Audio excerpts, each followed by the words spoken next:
ఒకవేళ నీ వ్యక్తిగత జీవితమును గురించి భయపడుతూ వచ్చావేమో, నీ పిల్లల విషయంలో నువ్వు భయపడుతూ వచ్చావేమో, నీ భార్య విషయంలో నువ్వు భయపడుతూ వచ్చావేమో, నీ భర్త విషయంలో నువ్వు భయపడుతూ వచ్చావేమో. ఏదో ఒక విషయములో ఈ 5 మాసాలు భయము నిన్ను వెంటాడుతూ వచ్చింది. భయము నీ హృదయంలో నిలబడి నీ హృదయాన్ని మొత్తం కలవరపరుస్తూ వచ్చింది. నీ హృదయం మొత్తం కలవరాల మధ్య నిలబడిపోయి ఏది ఒంటరితనములో నిలిచిపోయి కన్నీరు కార్చిన రాత్రులు ఎన్నో. భయం అలాంటిది.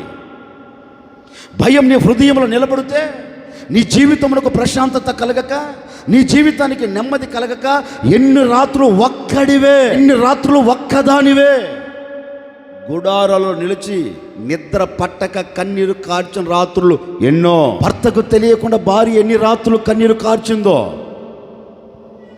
భార్యకు తెలియకుండా భర్త ఎన్ని రాత్రులు కన్నీరు కార్చారో, పిల్లలను చూచి తల్లిదండ్రులు ఎన్ని రాత్రులు భయాన్ని గుప్పెట్లో పెట్టుకొని ఎన్ని రాత్రులు కన్నీరు కారుస్తూ వచ్చారో.